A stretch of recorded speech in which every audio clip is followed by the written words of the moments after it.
السلام عليكم ورحمة الله وبركاته.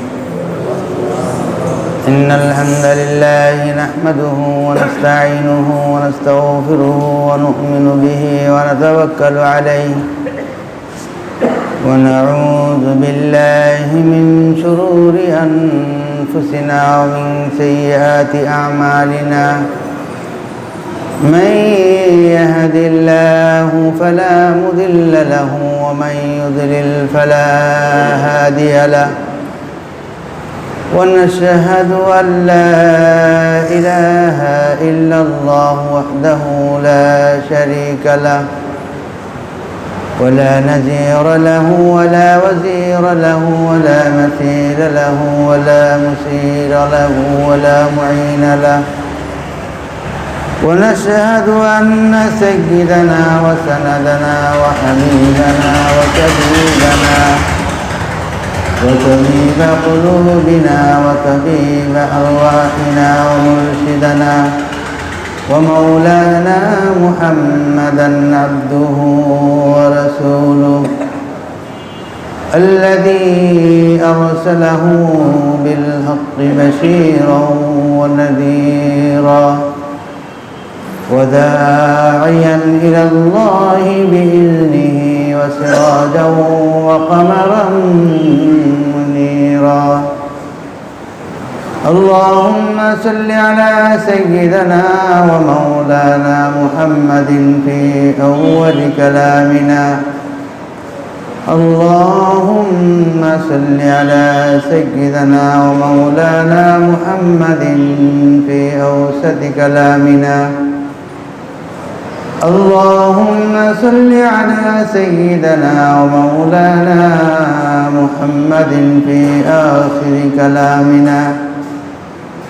وصلى الله تعالى على خير خلقه محمد وعلى آله وأصحابه أجمعين.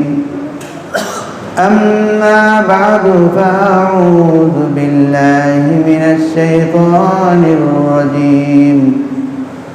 بسم الله الرحمن الرحيم. إن أول بيت وضع للناس للذي ببكة مباركا وهدى للعالمين. صدق الله مولانا العظيم. وقال النبي صلى الله عليه وسلم: من حج ولم يرفث ولم يفسق رجع كيوم ولدته أمه، أو كما قال عليه الصلاة والسلام। उपस्थित मोहतरम हाजिरीन, नहायत काबिल एहतराम मुअज़्ज़ज़ मुसल्लिन किराम, अल्लाह जल्ला शानुहु लाख कोटि शुक्रिया। अल्लाह रब्बुल आलमीन এই পবিত্র দিনে আল্লাহ রব্বুল আলমিনের মহান হুকুম জুমার নামাজ আদায়ের উদ্দেশ্যে আল্লাহর ঘর মসজিদে আগে আগে হাজির হয়ে দিনই কিছু আলোচনা করা এবং শোনার আল্লাহ পাক আমাদের তৌফিক দান করেছেন। আমরা প্রত্যেকেই অন্তরের অন্তঃস্থল থেকে শুকর আদায় করি আলহামদুলিল্লাহ। আমি আপনাদের সামনে সূরা বাকারার একটি আয়াত, হজ সম্পর্কিত একটি আয়াত। এখন মৌসুমে হজের সময় চলতেছে।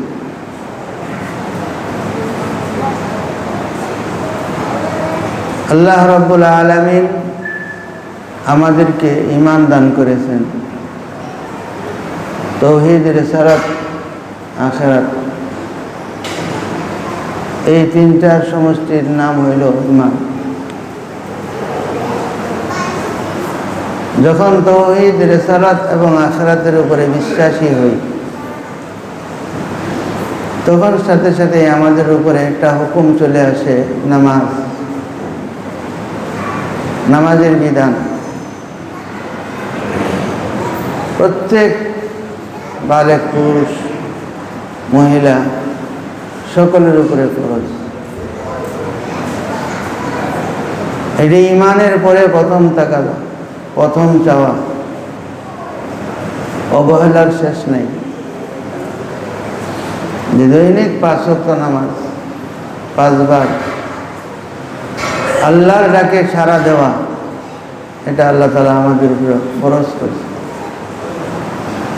কিন্তু অত্যন্ত আফসোস, পরিতাপ যে শুক্রবার দিন তো মসজিদ আলহামদুলিল্লাহ আস্তে আস্তে আস্তে আস্তে কানায় কানায় পরিপূর্ণ হয়ে যায়। প্রত্যেক মসজিদের আওতাধীন মহল্লার সমস্ত লোকেরা ওই মসজিদগুলোর মহল্লাতেই থাকে, কিন্তু আল্লাহ পাকের এই আওয়াজ,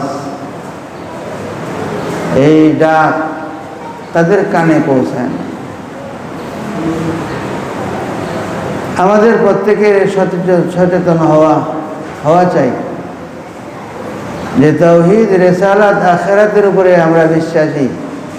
একত্ববাদ, রাসূল সাল্লাল্লাহু আলাইহি ওয়াসাল্লাম যিনি আমাদের কাছে কিতাব নিয়ে এসেছেন, রাসূল হওয়ার এই বিশ্বাস আমাদের আছে।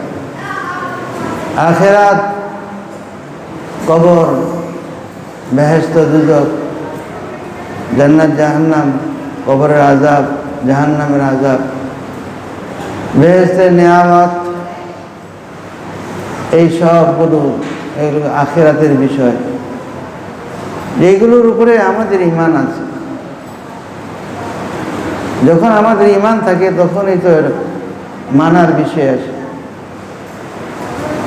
যদি মানার বিষয় না থাকে তখন তো আমাদের ঈমান থাকে না।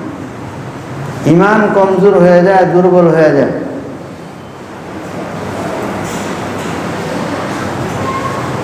এরকমভাবে রোজা রাখা ইসলামের বিধান, যাকাত দেওয়া ইসলামের বিধান, হজ করা এটাও ইসলামের একটা বিধান। যখন মৌসুম আরম্ভ হয়, আজকে 1 সপ্তাহ হয়ে গেছে যে জিলহজ মাস, জিলকদ মাস, এই মাস থেকেই সারা দুনিয়ার হুজ্জাজ, হাজি সাহেবানরা কাফেলা দর কাফেলা, দলে দলে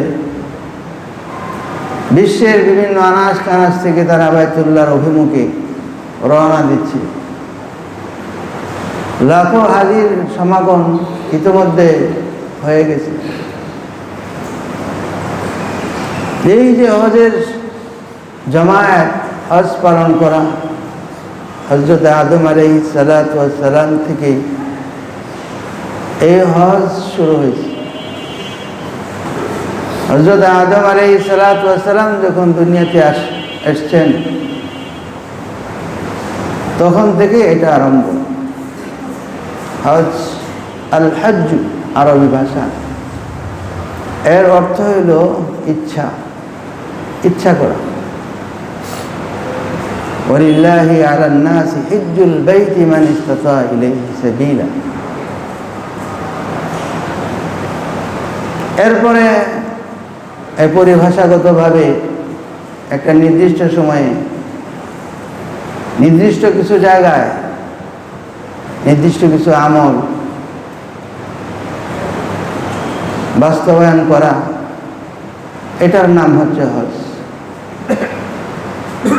একটা নির্দিষ্ট সময় আছে, নির্দিষ্ট কিছু জায়গা আছে, যে জায়গাগুলোতে অবস্থান করা, উপস্থিতি হওয়া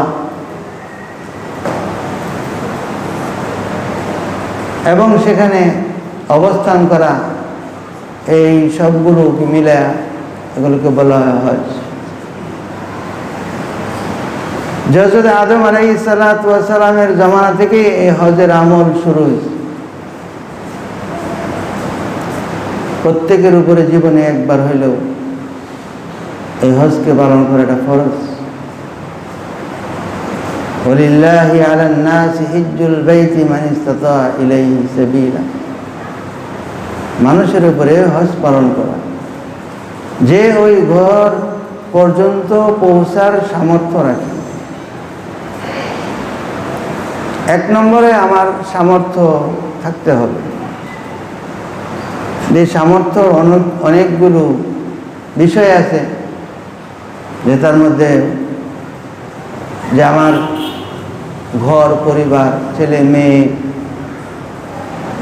মা বাপ থাকলে তাদের খরচ সহ আসা পর্যন্ত খরচ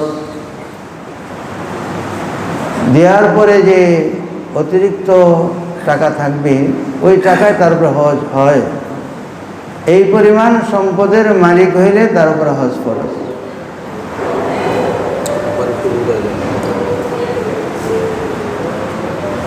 এই ফরজিয়ত জীবনে একবার এক সাহাবী জিজ্ঞাসা করছিল, আলী আমিনা হাদা,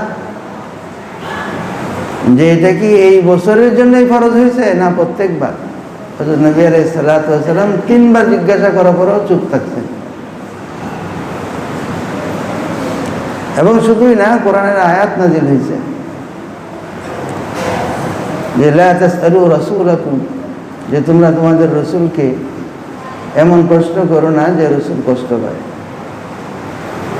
নবী আলাইহিস সালাতু ওয়াস সালাম যদি বলতেন তাকে যে হ্যাঁ প্রত্যেক বছরই, তাহলে আমাদের উপরে প্রত্যেক বছর হজ পালন করা ফরজ হয়ে যেত। আল্লাহ তাআলা সহজ করে দিয়েছেন, আসান করে দিয়েছেন, যে জীবনে একবার মাত্র হজ ফরজ হয়।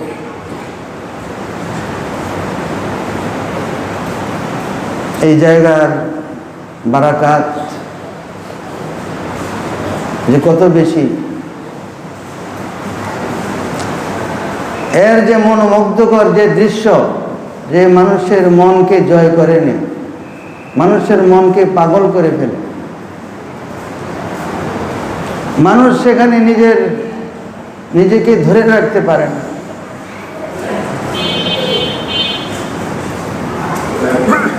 মিনা একটা মসজিদ আছে, যে মসজিদকে বলা হয় মসজিদে খায়েফ।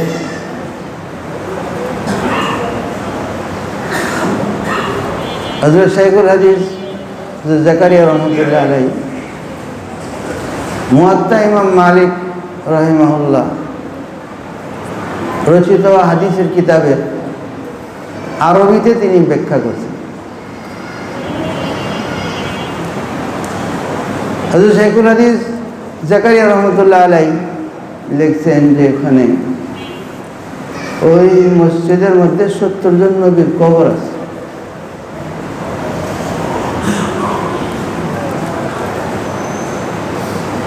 কিন্তু কোনোদিন আমাদের, বিশেষ করে হাজিদের যারা হজ পালন করেন, যে মসজিদে খায়েফে একটু অবস্থান করা, এক ওয়াক্ত নামাজ পড়া, এইটুক সময় বের করাও কঠিন হয়ে যায়।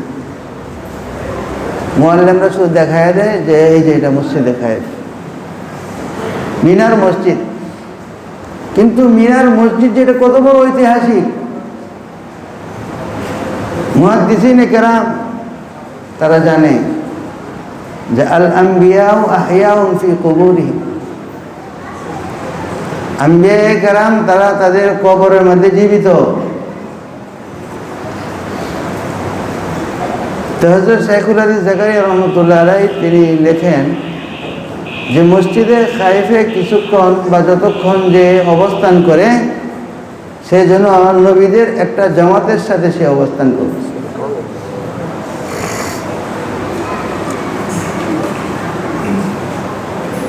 কিন্তু হাজী সাহেবানরা ওখানে যায় পাগল হয়ে যায় যে কতক্ষণে মিনাকে ছাড়বে, ছাইরা মক্কা চলে আসবে, হোটেলে আসবে, হোটেলে আরাম করবে। কারণ ওখানে যখন পাথর মারা হয়, পাথর মারার পরে তার একটা কাজে থাকে তোয়াফে জিয়ারা, ওইটাকে ছাড়ার পরে আবার মিনায় যায়। মিনা থেকে ওই সামানপত্র কিছু থাকলে ওগুলোকে গুটাইয়া তাড়াতাড়ি কিভাবে চলে আসা যায় এই ফিকিরে থাকে। কিন্তু আমি যদি কিছুক্ষণ সেখানে অবস্থান করি, একটু নামাজ পড়ি, তাহলে যে নবীদের একটা জামাত সেখানে ঘুমিয়ে আছে, শুয়ে আছে, যে এই নবীদের সঙ্গে আমার কিছুক্ষণ অবস্থান হইল, তাদের ফয়জ ও বারাকাত আমার ভিতরে আসবে।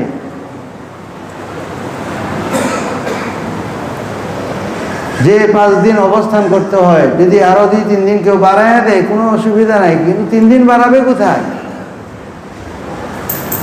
আরাফা, মুজদালিফা, মিনা পাথর মারার পরে, প্রথমবার পাথর মারার পরে থাকতে চায় না। হজ আমরা শিখি না। গতকালকে আমি তালিমে বলতেছিলাম যে আমরা যখন তোয়াফ করি, এই তোয়াফের এই যে 7টা চক্করে একটা তোয়াফ হয়, প্রথম 3টা চক্করের একটা নাম আছে, এই নামটা কি আমরা জানি না, এটাকে রমল বলে। আবু দাউদ শরীফের মধ্যে বাবুর রমল নামে ইমাম আবু দাউদ রাহিমাহুল্লাহ একটা অধ্যায় কায়েম করেছে যে বাবুর রমল। এই রমলের একটা নিয়ম আছে যে ডাইন বগলের নিচ দিয়া চাদরটাকে বাম কাঁধের উপরে রাখা, গর্দানকে খালি রাখা, এরপরে বীরত্বের সাথে বাহাদুরির মতো 3টা চক্কর দেওয়া, এটাকে রমল বলে। এটা তো রমল তো দূর কি বাত, তালবিয়াটাই শেখা হয় না। যে তালবিয়া ছাড়া তো যেরকম নামাজের তাহরিমা ছাড়া নামাজ হয় না, তালবিয়া ছাড়া হজ হয় না। হজের তাহরিমা হইল তালবিয়া, তালবিয়াটাই সঠিকভাবে আমরা জানি না, পারি না, শেখার চেষ্টা করি। কোনোদিন এই কথাটা জিজ্ঞাসা করে না যে আসলে তোয়াফটা আমি কীভাবে করব, তার পদ্ধতিটা কি। সাফা মারওয়া পাহাড় 2টার মধ্যে যে সাই করি, এই সাইয়ের নিয়ম কি, পদ্ধতিটা কি, অদ্যাবধি পর্যন্ত এটাকে পাওয়া যায় না। পাওয়া যায় যে আমরা এজেন্সিকে বলি যে কোথায় রাখবেন, সুযোগ সুবিধা কি আছে, খাবার দাবার 3 বেলা কি হবে, জিয়ারা কোথায় কোথায় হবে, কি আমাদের টাকা দিতে হবে না আপনি দিবেন, ভালো, এগুলো তো সচেতন আর লক্ষণ আলাম।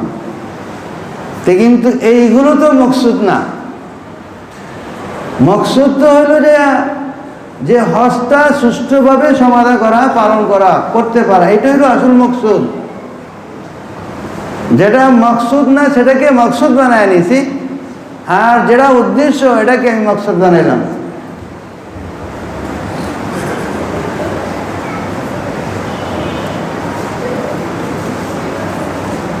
মিনা এটা তো মুস্তাহাব আমল। মুজদালিফার মধ্যে, এমনকি মুজদালিফাতেও অবস্থান করবো এটাও চাই না, যে চায় যে ওই মিনার মধ্যে যায় তাঁবুতে উঠিয়া, অনেক কষ্ট হয়। হযরত আদম এবং হাওয়া আলাইহিস সালাম 2 জনে এই মুজদালিফায় অবস্থান করছেন। এই 2 জনের অবস্থানকে আল্লাহ তাআলা পছন্দ করছেন এবং স্মরণীয় করে এটা কিয়ামত পর্যন্ত হজের আমলের মধ্যে আমাদের জন্য আল্লাহ তাআলা চালু করে দিয়েছে।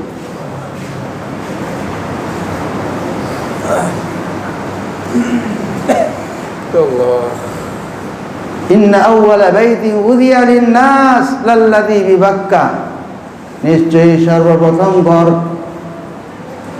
উযিয়া লিন-নাস মানব জাতির জন্য বানানো হয়েছে, লাল্লাযী বিবাক্কা, যে ঘরটা বাক্কায় অবস্থিত। এই বাক্কা বলা হয় যে মক্কা, যে বাইতুল্লাহ, এটাকে বাক্কা বলা হয়। কেউ কেউ বলছেন যে পুরা মক্কার যে হারাম এরিয়া এটাকেই বাক্কা বলা।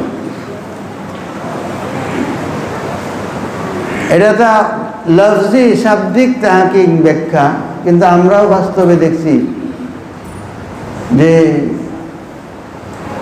মদিনা থেকে যখন, মদিনা বিশেষ করে আমরা যারা বাঙালি 21 নম্বর গেটের ওই দিক দিয়ে আমাদের বেশি থাকা হয়, ওই 21 নম্বর গেটটা একটু সামনেই, ওখান থেকেই যে ট্যাক্সিগুলো মক্কা অভিমুখে আসে বিকালবেলা বিশেষ করে, তখন ডাকতে থাকে বাক্কা বাক্কা বাক্কা বাক্কা, এবার ডাকে। তো বোঝা গেল এরাও জানে যে মক্কার অপর একটা নাম কি বাক্কা বাক্কা বাক্কা বাক্কা বলতে থাকে। তা আমরা কিতাবে পড়ছি, বাস্তবে দেখলাম যে হ্যাঁ ওরা এটা বলে। আমি একবার ওই উমরার সময় গাড়ি ভাড়া করলাম, তখন ওখানে আমরা আসবো জিদ্দায়, তখন ওই ট্যাক্সিওয়ালা বলতেছে বাক্কা বাক্কা, শুধু বাক্কা বাক্কা। আমি কি বাক্কা বাক্কা, এটা ওরা জানে। মাশাআল্লাহ, পাকিস্তানি ড্রাইভার বাক্কা বাক্কা করতে। এরকমভাবে তায়েফ থেকে যখন যে ট্যাক্সিওয়ালারা ডাকে তখন বলে বাক্কা বাক্কা বাক্কা। তা আল্লাহ তাআলা কোরআনের মধ্যে ইন্না আউওয়ালা বাইতিন বুদিয়া লিন-নাস লাল্লাযী বিবাক্কা, পবিত্র কোরআনের মধ্যেও মক্কার নামকে বাক্কাই বলা হয়েছে। লাল্লাযী বিবাক্কাতা মুবারাকাও, এই ঘর যে প্রথম নির্মিত হয়েছে এটা বাক্কা বা মক্কায় অবস্থিত। মুবারাকা, এটা অত্যন্ত বরকতপূর্ণ, বরকতের ঘর এটা। হযরত আদম আলাইহিস সালাতু ওয়াস সালাম যখন দুনিয়াতে এসেছেন, তখন আল্লাহ রাব্বুল আলামিন হযরত শাইখুল হাদিস জাকারিয়া রাহমাতুল্লাহ আলাইহি এখানে আরেকটা জিনিস লিখছেন, ওয়া কানা আরশুহু আলাল মা।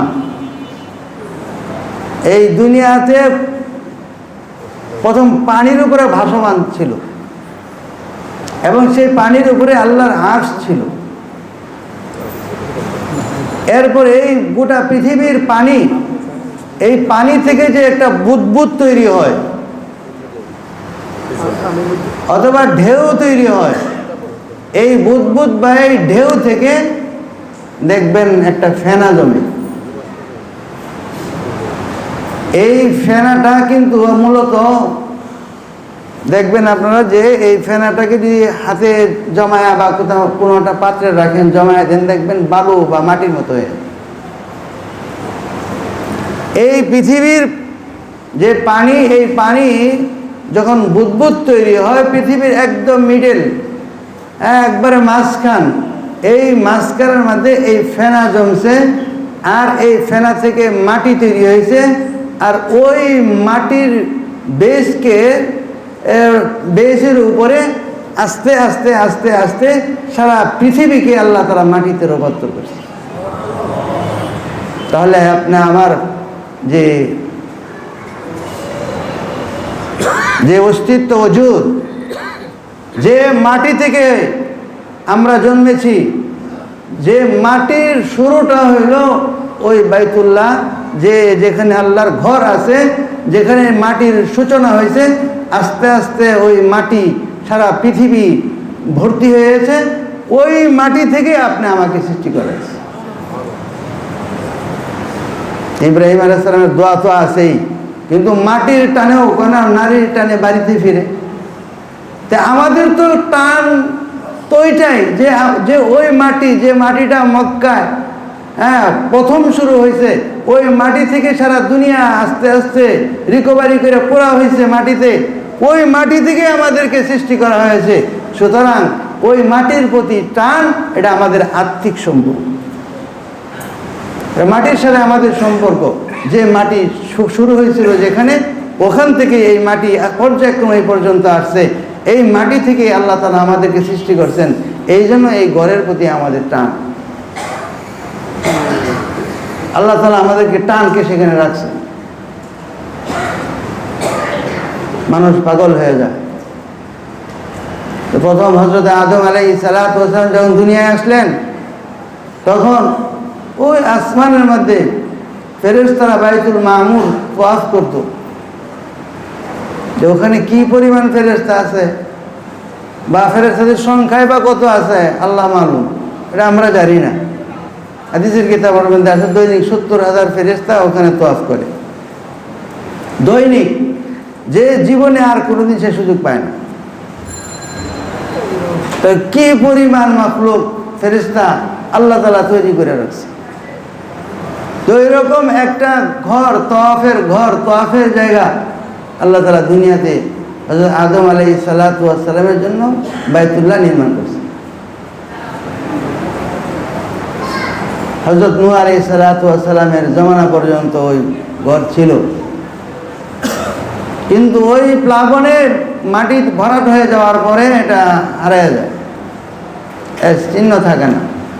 পরবর্তীতে হযরত ইব্রাহিম আলাইহিস সালাতু ওয়াস সালাম এবং ইসমাইল আলাইহিস সালাতু ওয়াস সালাম জিবরিল জায়গা চিহ্ন দেখায় দিয়েছেন।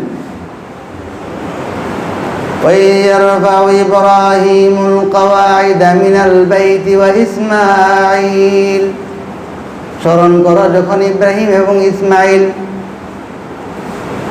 আল কাওয়াইদা বাইতুল্লাহর ভিত্তি স্থাপন করলেন। রব্বানা তাকাব্বাল মিন্না ইন্নাকা আনতাস সামিউল আলিম। নির্মাণ হয়েছে, নির্মাণ করার পরে আল্লাহর কাছে দোয়া করছে, আল্লাহ এই ঘর বানাইছি, তুমি এখন এটা আমাদের পক্ষ থেকে তুমি কবুল করে নাও, এই ঘরকে তুমি কবুল করে নাও। কারণ কবুলিয়তের এটা আমার আমল কবুল হওয়া, এটাই সবচেয়ে বড় সফলতা। জুমার নামাজের জন্য আসলাম, নামাজটা যদি কবুল হয়ে যায় আল্লাহর কাছে, তাহলে আমার নাজাতের জন্য এটাই যথেষ্ট। হযরত ইব্রাহিম আলাইহিস সালাতু ওয়াস সালাম দোয়া করছেন যে আল্লাহ তুমি এই ঘরকে তুমি কবুল করে নাও। এরপরে ভাগে ভাগে পার্টে পার্টে এভাবে তৈরি হয়ে আসছে। হযরতে ইব্রাহিম আলাইহিস সালাতু ওয়াস সালামের পরে পরবর্তীতে কবিলা জুরহুম একটা সম্প্রদায় যখন বাইতুল্লাহ আবার যে তার যে পরিপূর্ণ যে সৌন্দর্য, যে রূপ ওইটা বদলা যায়, তখন তারা আবার নতুন করে বানাইছে। কবিলায় আমালেকা তারা বানাইছে, কুরাইশ তারা বানাইছে। কুরাইশদের সময় হযরত নবী আলাইহিস সালাতু ওয়াস সালামের বয়স 35 বছর ছিল অথবা আরো কম ছিল। ওই বয়সে আল্লাহর রাসূল সাল্লাল্লাহু আলাইহি সাল্লাম ওই ঘর নির্মাণের মধ্যে, তখন তো তিনি নবী না, অর্থাৎ নবুয়ত জাহের হয়নি, ছোট মানুষ। নবুয়ত 40 বছরে আসছে, 40 বছরের আগে নবী হিসেবে তিনি জানেন না, কিন্তু আল্লাহ তাআলার ফয়সালা হয়ে গেছে। ওয়া আনা নাবিয়্যুন ওয়া আদম মিনাল মা'i ওয়াত তিন। আল্লাহ রাসূল বলছেন যে আমি নবী তখনও যখন আদম এবং হাওয়া ওই মাটির মধ্যে আছিল, তখন থেকে আমি নবী। তাদের রাসূলুল্লাহ সাল্লাল্লাহু আলাইহি সাল্লাম ওই কাবা ঘরের নির্মাণে শরীক হয়েছে।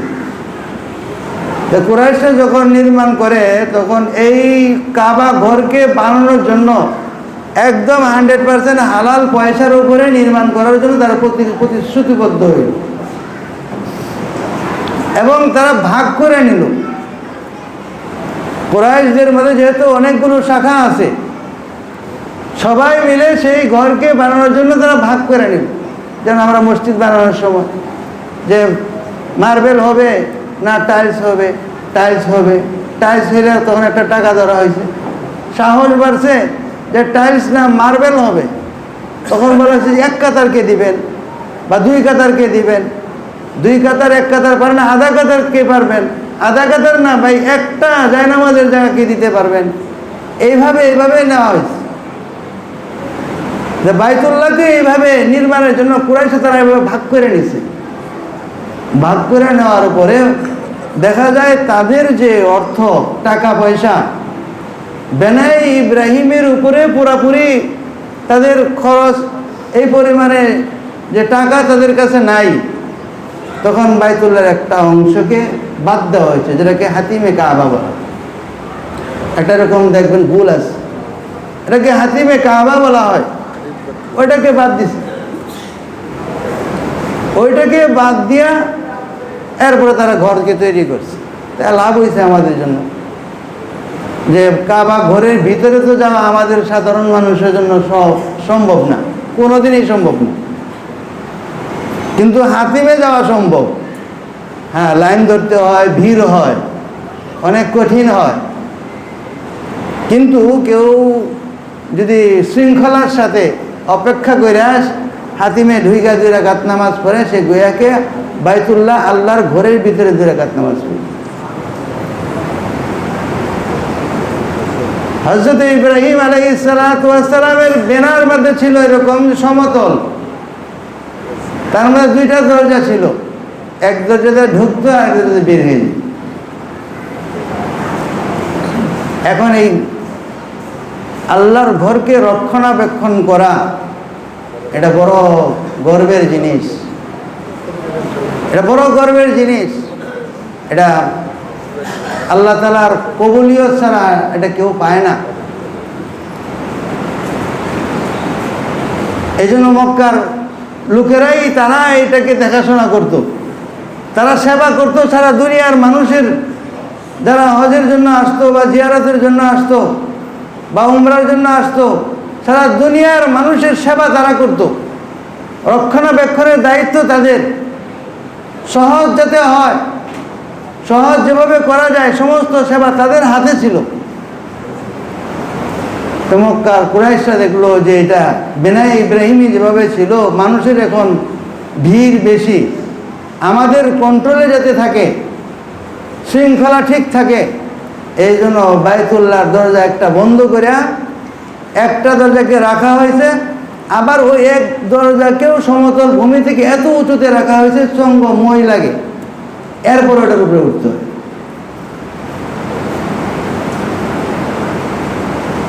মই দিয়া তারপরে তার ভিতরে যাইতে, এরপর এছাড়া যাওয়া যায় না। বিশেষ মেহমান যারা হয়ে থাকে রাষ্ট্রীয় অথবা বিশেষ কোনো ব্যক্তি থাকে এবং রাষ্ট্রের অনুমতিতে তাদেরকে হয়তো বিশেষভাবে এইভাবে দেখানো হয়, কিন্তু ওটার ভিতরে যে বিশেষ কোনো কিছু আছে এরকম না, এটা এরকমই। যখন আলাদা কোনো জিনিস রাখা আছে এরকম না, কিন্তু দেখেন যে মানুষের এই ঘরের প্রতি কি টান, কি আকর্ষণ। তো কুরাইশরা যখন এই ঘরকে এইভাবে নির্মাণ করলো যে উঁচু করিয়া, তারা দেখাশোনা করে, দেখভাল করে, পরবর্তীতে অনেকেই আরো সংস্কার করছে। হযরত আব্দুল্লাহ বিন জুবাইর রাদিয়াল্লাহু আনহু তিনি সংস্কার করছেন, হাজ্জাজ বিন ইউসুফ সেও সংস্কার করছে।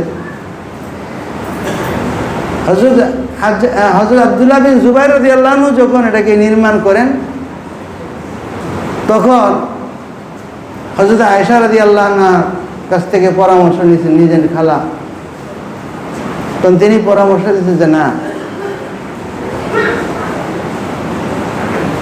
হযরতে আব্দুল্লাহ বিন জুবাইর রাদিয়াল্লাহু তাআলা আনহু ওই বেনায়ে ইব্রাহিমের উপরে তিনি এই বাইতুল্লাহকে পুনর্নির্মাণ করলেন। হাজ্জাজ বিন ইউসুফ আয়েশা এটাকে পরিবর্তন করে দেন। পরবর্তীতে আবার যখন হাজ্জাজ বিন ইউসুফ, সে ছিল ইয়াজিদের খলিফা, তার প্রতিনিধি, ইয়াজিদের মৃত্যু হয়ে যায়। হাজ্জাজ বিন ইউসুফ আর হযরত আব্দুল্লাহ বিন জুবাইর রাদিয়াল্লাহু আনহু, আব্দুল্লাহ বিন জুবাইর রাদিয়াল্লাহু আনহু পরবর্তীতে আবার এটাকে ঠিক করার জন্য, ওই বেনায়ে ইব্রাহিমীতে ঠিক রাখার জন্য চাইলেন এবং সেভাবে রাখলেন। এর পরবর্তীতে যখন খলিফা হারুনুর রশিদের আমল আসে, তখন ওই গোটা ওই এরিয়ার তিনি ছিলেন বাদশাহ। তখন তিনি চাইলেন এটাকে আবার পরিবর্তন করার জন্য। তখন যুগের শ্রেষ্ঠ আলেম ছিলেন হযরত ইমাম মালিক, সরাসরি মদিনায় গেলেন, যা বললেন যে আমরা এইভাবে তৈরি করতে চাই।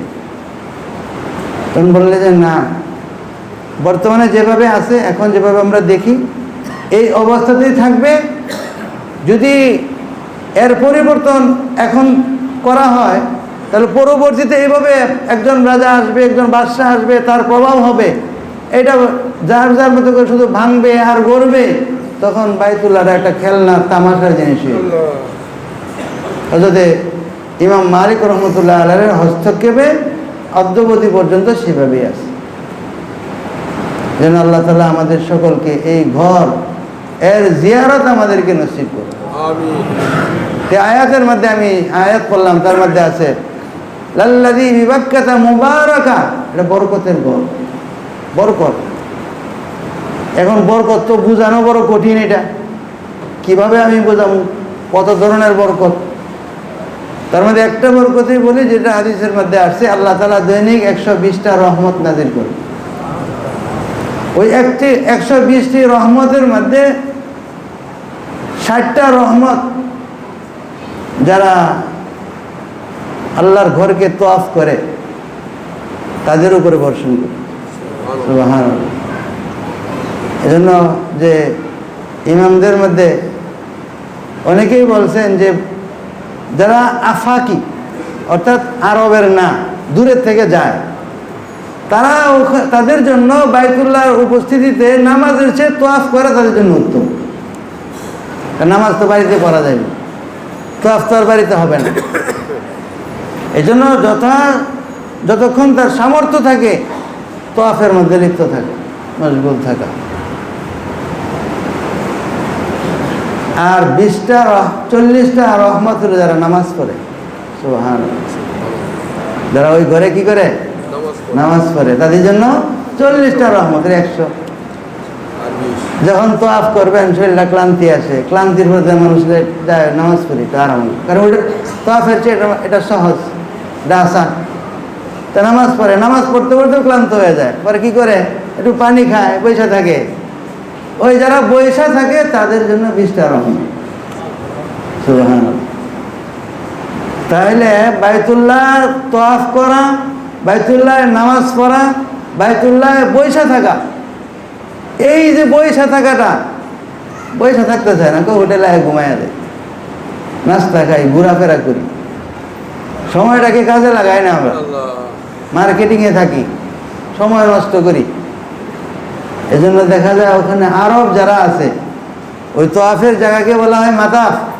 ওই মাতাফের মধ্যে দেখবেন যে শরীর তো ক্লান্তি, হাজিদের ক্লান্তি দূর করার জন্য তারা চা খাওয়ায়, খেজুর খাওয়ায়, গাওয়া খাওয়ায়, হ্যাঁ, আনন্দের সাথে দাও।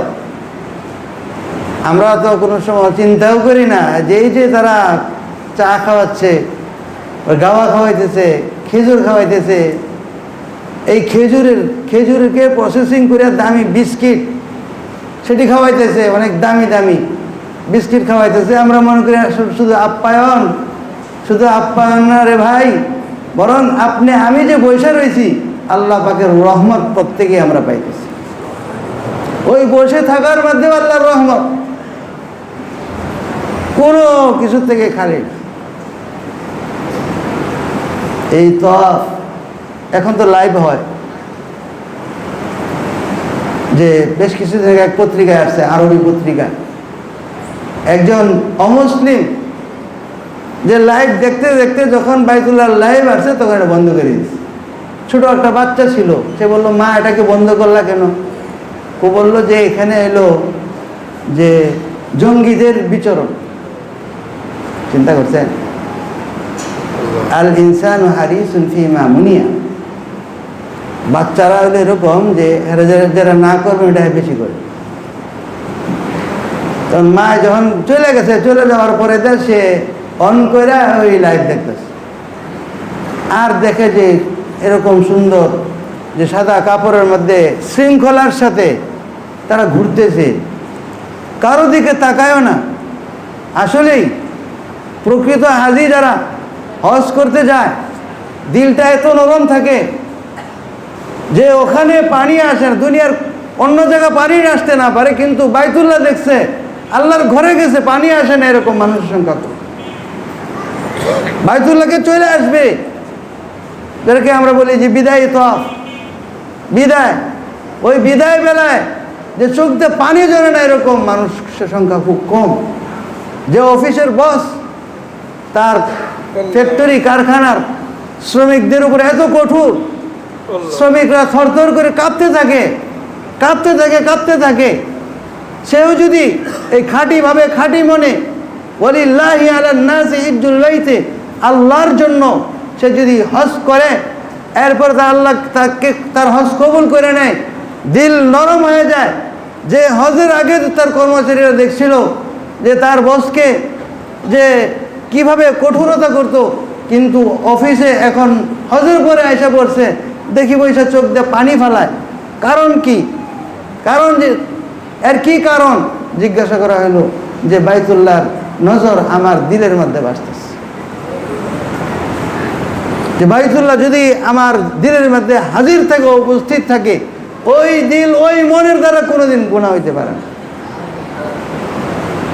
হইতে পারে না। এই যে মসজিদে আমরা বসে আছি, এখন কথা শুনতেছি, যে আমাদের দিলের ভিতরে কোনো গুনাহ নাই, একদম আল্লাহ তাআলা আমাদের প্রতি মুহূর্ত আমাদের উপরে আল্লাহর খাস রহমত আমাদের উপরে নাজিল করতেছে, এবং রহমতের ঘরের মধ্যে আমরা আছি। তো বাইতুল্লাহকে বিদায় জানায়, কলিজা ছিঁড়ে যায়, কাঁদতে থাকে। নবীজির রওজা মুবারক থেকে বিদায় আনতে যায়, কত অসহায়ত্বের মধ্যে সেখানে কিভাবে কাঁদতে থাকে। আল্লাহ, এই জিয়ারত যেন জীবনের শেষ জিয়ারত না হয়, এই তওয়াফ যেন জীবনের শেষ তওয়াফ না হয়, এই মিনা যেন জীবনের শেষ মিনার অবস্থান না, ওকুফ না হয়, এই মুজদালিফার ওকুফ যেন জীবনের শেষ ওকুফ না হয়, আরাফার ওকুফ যেন জীবনের শেষ ওকুফ না হয়। প্রত্যেক হাজি তার জবানে, তার দিলের ভিতরে এইটাই কামনা থাকে, এই প্রত্যাশাই থাকে। ওয়ালিল্লাহি আলান নাসি হিজ্জুল বাইতি মান ইসতাতা ইলাইহি সাবিলা হুদাল্লিন নাস মুবারাকা ওয়া হুদাল্লিন নাস। এই বরকত আল্লাহ তাআলা পরিপূর্ণ করে রাখছে।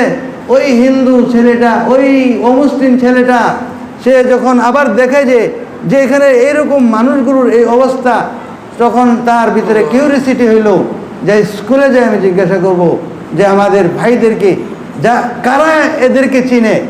হ্যাঁ, তখন সে ওই চ্যানেল সম্পর্কে এবং ওই চ্যানেলে যারা আসে তাদের সম্পর্কে সে জানায়, জিজ্ঞাসা করে বললো এরা হইল মুসলমান, এরা হইল মুসলমান। তো কী করে? আল্লাহর ঘরকে তওয়াফ করে, এত শৃঙ্খলার সাথে, কারো শরীরের সাথে কোনো ধাক্কা নাই। হ্যাঁ, কেউ কাউকে ফালায় দেয় না, বরং অগ্রাধিকার দেয়, মেয়েদেরকে আলাদা করে জায়গা দেয়, আলাদা করে তাদেরকে আদব রেসপেক্ট করে, সম্মান দেয়। এত সম্মানের জায়গা, এত আদবের জায়গায়, এত শৃঙ্খলের সাথে ওই দৃশ্য যারা সকালবেলায় বাদ ফজর যে বাইতুল্লাহ শরীফের, হারাম শরীফের যে উপরের তলার ছাদের থেকে যে তওয়াফের দৃশ্য যারা দেখছেন, আমি আল্লাহর কসম করে বলি জীবনেও এই দৃশ্যকে কোনোদিন সে বলতে পারে না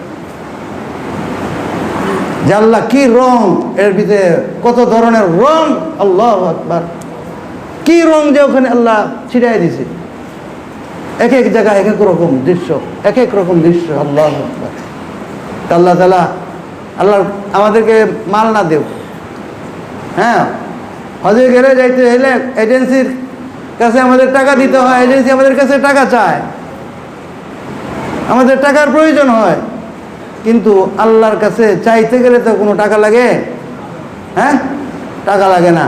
এই জন্য আমরা প্রত্যেকেই আল্লাহর কাছে চাই, আল্লাহ জীবনে একবার হইলেও ওই তোমার ঘরকে, নবীজির রওজাকে, মসজিদকে না দেখায় দুনিয়া থেকে নিও না। এটা চাইলে তো আর পয়সা লাগে না। আল্লাহ তাআলা আমাদের সকলকে তৌফিক দান করুন।